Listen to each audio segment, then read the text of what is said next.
Hello, everybody. Welcome to the GM Sports Report, your weekly podcast on all things sports where every play counts. I'm Grant, and I'm here with my co host Mason as we get ready to cover the latest news, headlines, and upcoming events going on in the sports world.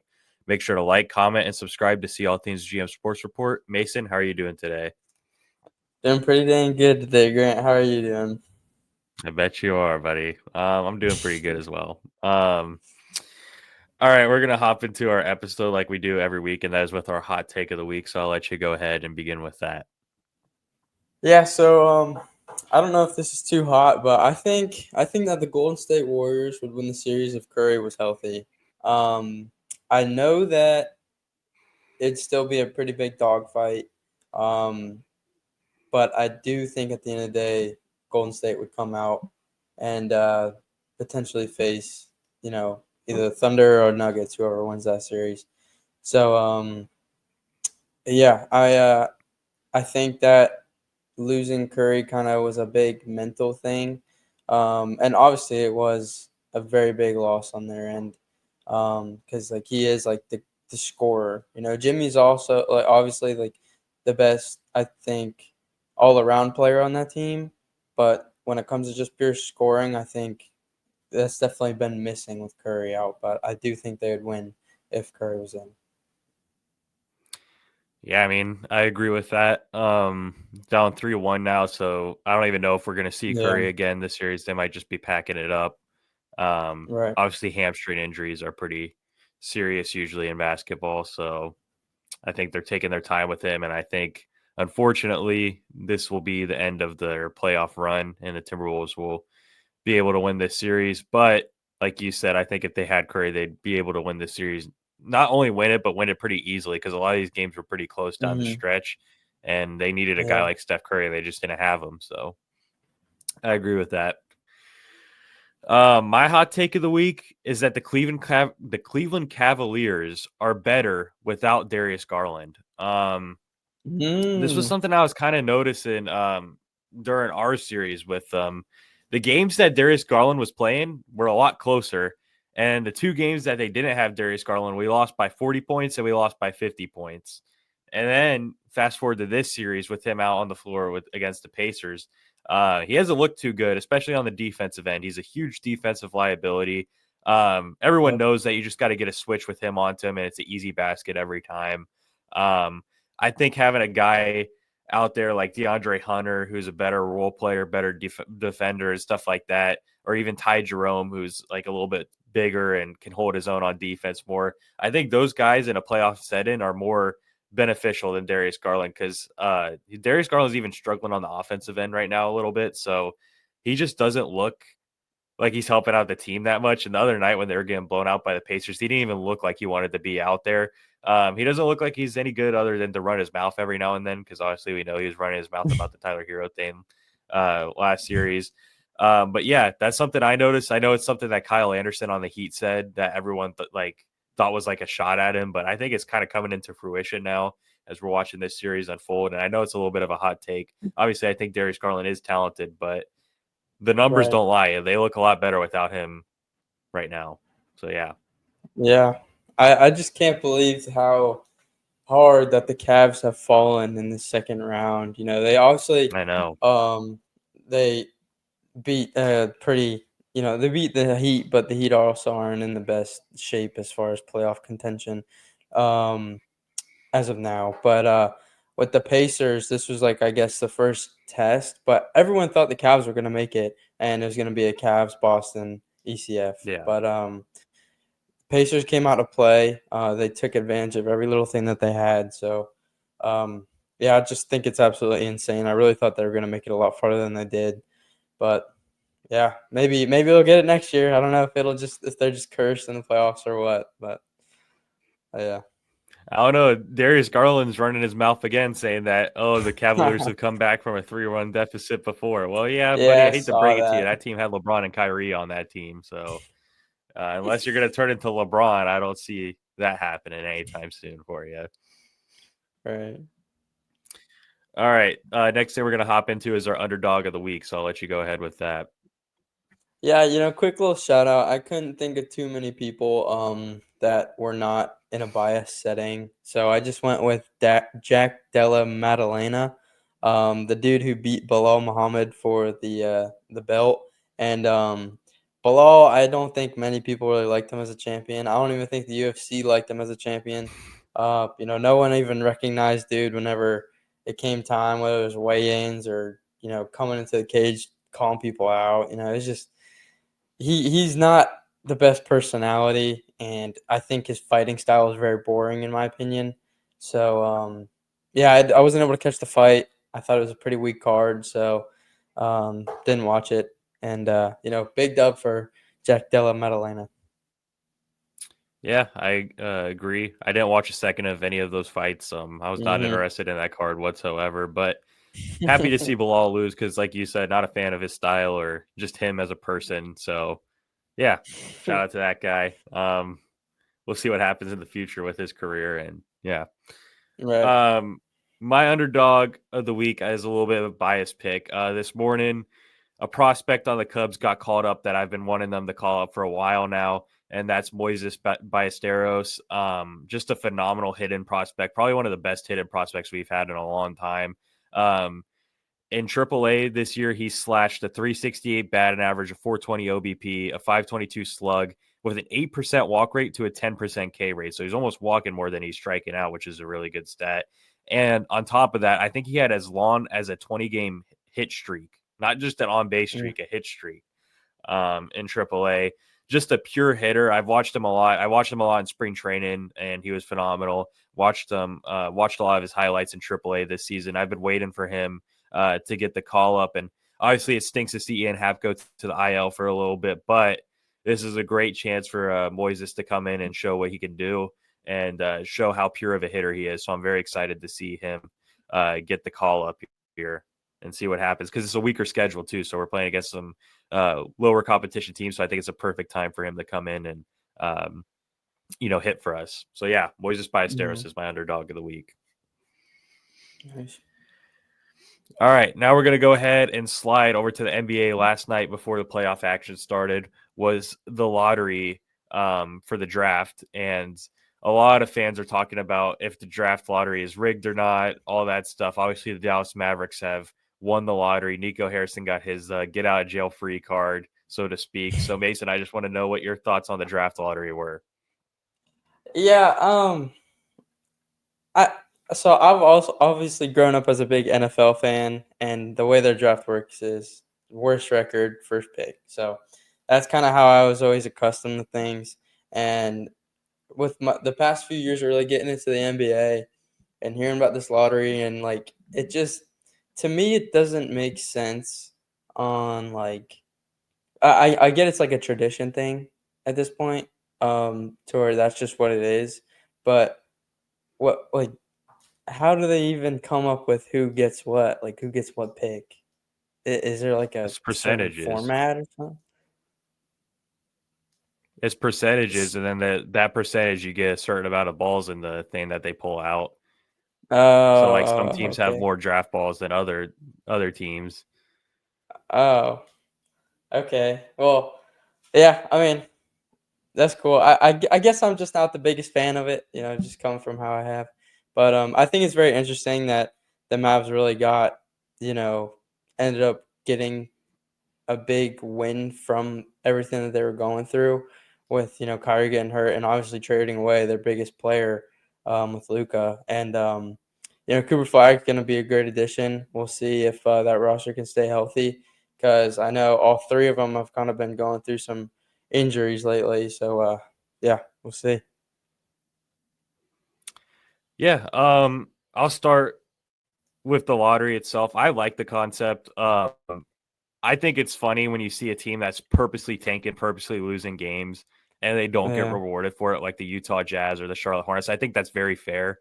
You're taking a risk if you're losing games on purpose. In my opinion, you shouldn't be guaranteed a number one pick just because you purposely lost games. I think that's fair. I think it's nice to see teams that genuinely like struggled and are still out there trying, but just aren't there yet. Like kind of like the Dallas Mavericks, they fell apart this season after that Luka trade. A lot of injuries. Kyrie went out for the season. Anthony Davis never was healthy for that team. They lost all their guys.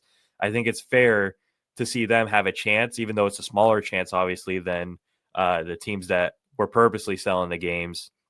I think it's fair to see. And I know people are like, oh, it's rigged or whatever. But those are all the fan bases that had to watch their team purposely lose games this Yeah. season because they thought it was a guarantee they'd get Cooper Flag, and now they don't.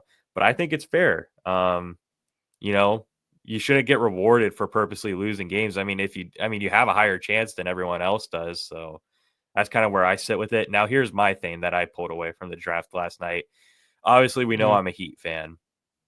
About a couple weeks ago when we're going into the playoffs, I think I made it very clear that I wanted the Heat to miss the playoffs because they would have a chance in the lottery. They would have a lottery pick. They would have a chance at the number one pick. It would be a very small chance. Um, and to my surprise, obviously we lost that lottery pick and we were in slot 11, which was a 1.8% chance. Does that sound familiar? Well, it might sound familiar because that was the Dallas Mavericks pick last night that won them Cooper Flag.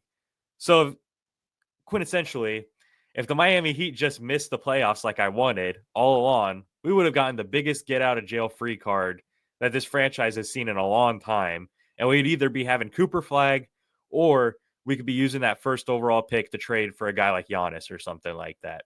But they don't believe in tanking. They're an old fashioned team.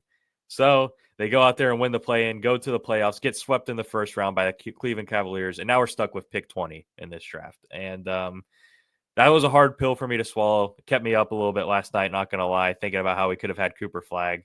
And yeah, I'm a little frustrated with that. But, Nico Harrison got bailed out, and Cooper Flag's going to be great on the Mavericks. And that's pretty much all I got to say about that. Mm. All right, now we're just going to go over every single series that's going on right now and kind of give a little rundown and our thoughts and where we think the series is going to go. We'll start with the Eastern Conference, and we'll start with the Knicks and Celtics. The Knicks are now up 3-1. What are your thoughts on this series? I'm gonna be completely honest. That first quarter, I thought, all right, the series is done. We're done. Everything's done because Derek White went 4 for 4 from three, and we could not stop a single thing. And I was like yelling to my dad the whole time. I'm like, they're gonna shoot the three. They've been doing it all dang series. Guard at three, and they'd always leave a guy open because someone would act like they're running to the paint, and then someone from the wing would just sprint in, acting like they're like, oh yeah, two is not as important as the three. And then of course they'd kick it out to the guy who would be Jason Tatum, Jalen Brown, or Derek White, and just nail three. But yeah, so it was great to see us really rally against that. And Tatum had an amazing game. Unfortunate for his injury. Would have liked to beat them healthy to get rid of all the excuses from the Celtics fans. But yeah, Knicks played great. Hopefully we can finish it out either in Boston or bring it back home and beat it and win it. Yeah, series is over. 3-1 Knicks now. They're going to win in 5, no problem. Obviously, Tatum's most likely done. I'm sure we'll get the exact breakdown right after we're done recording because that seems to be how it goes Yeah, whenever we right. record. Always. But it looks pretty bad. Reminding me of Damian Lillard's Achilles rupture. So I think that's probably going to be a similar diagnosis for Tatum, which, unfortunate to see, but part of the game. Knicks can't control that. And I think that without Tatum, this Boston team will not win a game. I mean, I know I made the statements on how he's not the best player on his own team, but he's still a really good player. Like you lose someone like that, you're Mm-hmm. not going to win a series, especially when you're down 3-1. So yeah, I think that this series is over. That's pretty much all I got to say about it. And it looks like they're going to be playing the Indiana Pacers in the Eastern Conference Finals, which that is the next series we're going to go into. Is the Indiana Pacers versus the Cleveland Cavaliers. Pacers up 3-1 as well in that series. What are your thoughts on that? Yeah, I mean, we kind of touched on it a little earlier. Cavs just kind of crumbling in their own footsteps. And like I said earlier, Pacers are just taking advantage of every little thing. They've been shooting great. really doing what they need to do, whether in the paint or from three. Halliburton's been very clutch. Sad to say because I'm not the biggest Pacers fan. So yeah, I think they've been playing great. Really been doing what they're supposed to do, and interested to see what comes next. Yeah, this series kind of baffled me. If you would have told me that the Pacers would Yeah. not only win this series but kind of dominate in it, I would have Mhm. told you probably don't know ball. But here we are, and Pacers have a commanding 3-1 lead, and I think that they're going to end up winning. I think they're going to win in 6. I'll give Cleveland one more win, but then after that, I think Pacers will be able to finish out the series and go and play against the Knicks, which that series we'll get into when it actually happens, but I don't see that going as well for the Pacers. And yeah, shout out to the Pacers. I don't think anyone had them going this far. Sort of like Mhm. last season, no one had them going that far. This will be back-to-back years now that they've made the Mhm. Eastern Conference Finals, which is very impressive. And yeah, so shout out to the Pacers. And now we're going to head over to the Western Conference. We'll start with the Minnesota Timberwolves versus Golden State Warriors. The Timberwolves are now up 3-1 on the Warriors, kind of like what we were talking about, but I'll let you go ahead. Yeah. I think the Wolves really surprised a lot of people this year. Everyone thought that the Knicks really won that trade with Cat and then Randall and Dante going to Minnesota. But they've really been doing their thing when it comes to playing basketball, winning games. Anthony Edwards at the helm. He's been a great leader. Been able to get shots up and get them in whenever they needed him to. And he's just got that personality about him to where if you need the energy to go out and win a game, he'll be the one to deliver that. And when you get a guy like veteran like Julius Randle, he's gonna help out whether it's defensively or really getting big in the paint.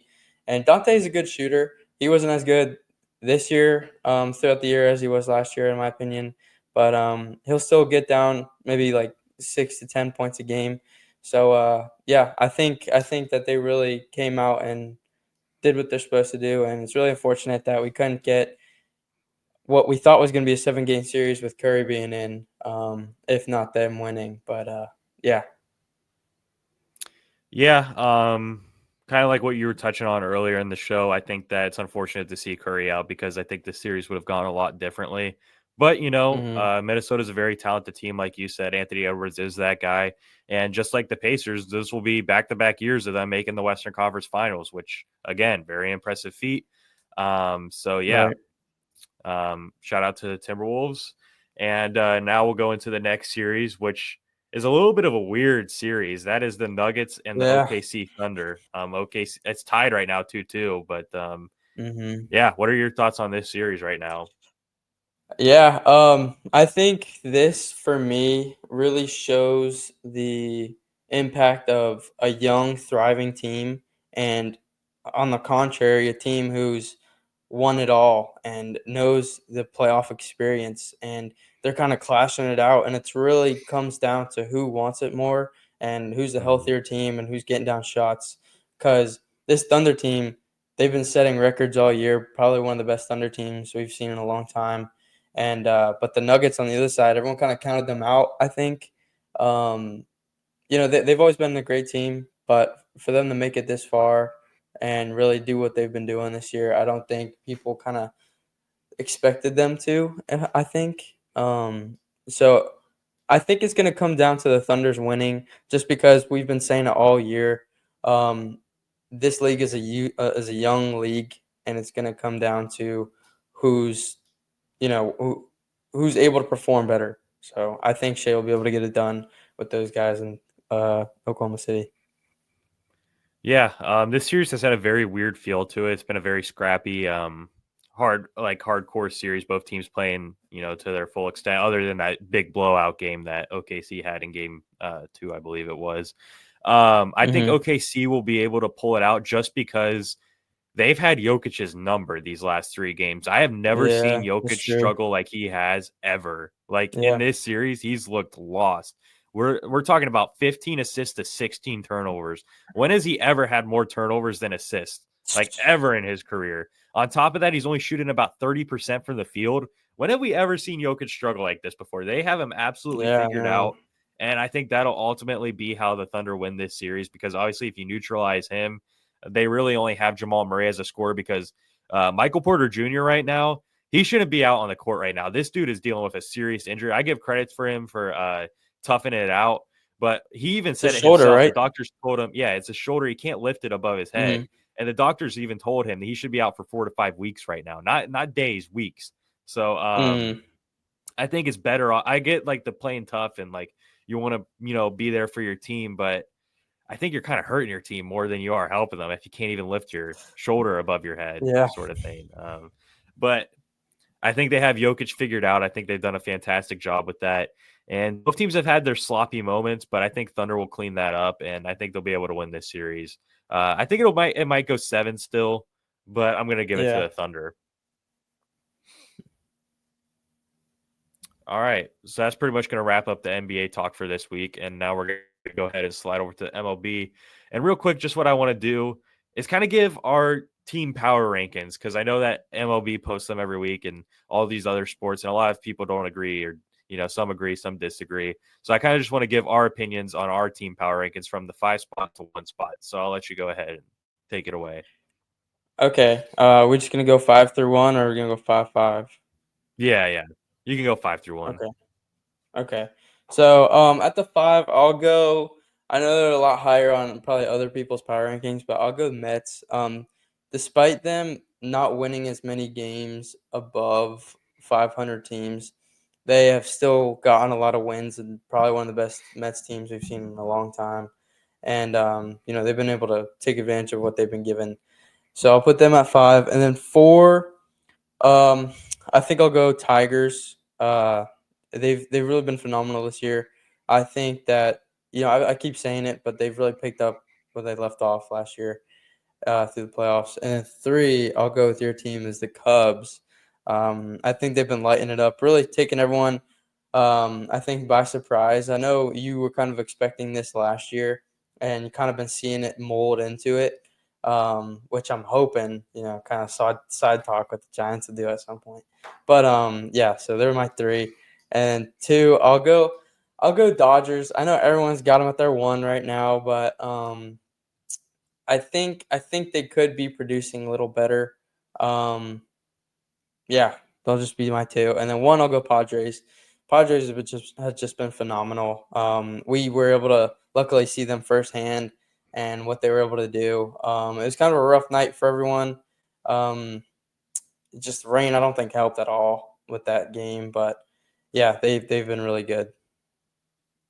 Yeah, I like that list a lot. I agree with all your points. So I'll just go ahead and do my list. I'm going to start with an honorable mention because this one pains me to say. I hate this team, as we know. I'm a Cubs fan, but the St. Louis Cardinals are right on the Cubs' heels right now in the NL Central. They're at 23-19 now, and they are 9-1 in their last 10, and they are on a 9-game win streak right now. Coming into this season, I think I said it on our MLB opening week thing. I think I said that the Cardinals scared me the least out of all the teams in the Yeah. NL Central, and here they are right on our tails. So kind of eating my words there. And I'm hoping that this is just a little bit of a hot streak and they fall back to earth and, kind of become irrelevant again because they are literally 1 game back from us right now, which is making me a little bit nervous, not going to lie. So they're my honorable mention. And then my top 5 now. Number 5, obviously I want to put them higher because of my biasness, but I got to go with the Cubs. They're 24-18. And this last week, they did struggle a little bit. They lost 2 straight series, one to the Giants and then one to the New York Mets. So they struggled for the first kind of time this season that we've seen them struggle. But with schedule lightening up, playing the Marlins, White Sox, and then Marlins again, I'm pretty sure, and like the Reds, I can see them going back into my top 3 very easily after this week. But this last week, they didn't put up their best performance, and it was kind of the first time that we saw them struggle as a team. My number Mm-hmm. 4, I'm going with the Detroit Tigers, 27-15, and playing in a very stacked division right now. That division is very competitive right now, and they've been playing some great baseball. Tariq Skubal is still the best pitcher in baseball. He's looked absolutely fantastic. And yeah, they've looked very good. So Kerry Carpenter's been phenomenal. Obviously, the resurgence of Javier Baez has been good for them. So yeah, 27-15. They go in my 4th spot. Number 3, I'm going with the New York Mets. They're also 27-15. The only reason I ranked them over the Tigers is just because, I watched them handle the Cubs pretty easily, I'd say. And, watching them firsthand, that's a very talented team. They're 1-2-3 punch of Lindor, Yeah. Soto, and Alonso. That's scary. That when comes playoff time, that's going to be something interesting to watch. Very talented team. Their pitchers have been great for them, which I wasn't expecting because they don't have a lot of big names on their team, but their starters have been getting the job done. So they're going to be on my number 3 spot. They're going to get lit up this weekend, though. Yes, for those of you who don't know, Mason is going to be going to New York to watch the Subway Series with Matt, who's a huge Mets fan. He was on the show not too long ago. He was on the show. Actually, I guess it was one of our first episodes. It This was was a on. while ago. Yeah, but yeah, he's going there, watch the Subway Series together, and obviously Mason's starting the trash talk early here. Number 2, I'm going to go with the San Diego Padres. They've looked really solid, 25-15. Tatis has been playing at an MVP caliber level right now, and really solid team. You got Machado, Luis Arias, Jackson Merrill coming back healthy now. Pitch has been pretty solid. Nick Pivetta has been one of the best starters in baseball. So really solid team, playing in obviously the toughest division in baseball. So yeah, we're gonna go with Padres at 2. And number 1, got to give it to the team with the best record in baseball, and that's the Dodgers, 27-14. I mean, I don't like talking about them in a positive way, so that's kind of just where I'll leave it at that. The pay to win team is that number 1 spot for me. Yeah. Yeah. Always the dang Dodgers. With you actually going to this Subway Series this weekend, I want to get a prediction. What is your official prediction for the Subway Series? 2-1 Yankees. 2-1 Yankees. Do you really believe that, or do you think? I think if we could tie, that's probably what would happen. But I think it'll probably be 1-2. But I hope the 2 games we go to, we split, and then that 3rd game on Sunday, that we can just barely lose. Then I'll be okay with that. But they have been the better team. I will say they've got powerhouses over there, as you mentioned before. But yeah, I'm just really excited Soto's to see coming the hard. environment. Oh, I know. I was just about to say I'm so excited to see how the environment reacts to Soto being out there, because you know how New York fans be whenever a guy like that comes back to town. So yeah, it should be very interesting. Hopefully it doesn't rain, but yeah. Yeah, should be interesting. I'll be watching from home. All right. So that's pretty much going to wrap up this episode. Thank you guys for tuning in to this week's episode of GM Sports Report, where every play counts. Please make sure to like, comment, and subscribe to be able to see our weekly episodes on All Things Sports. For additional content, check the description and see links to our Instagram and TikTok account. This is Grant and Mason signing off for now. Have a great week, everybody. Thank you, guys.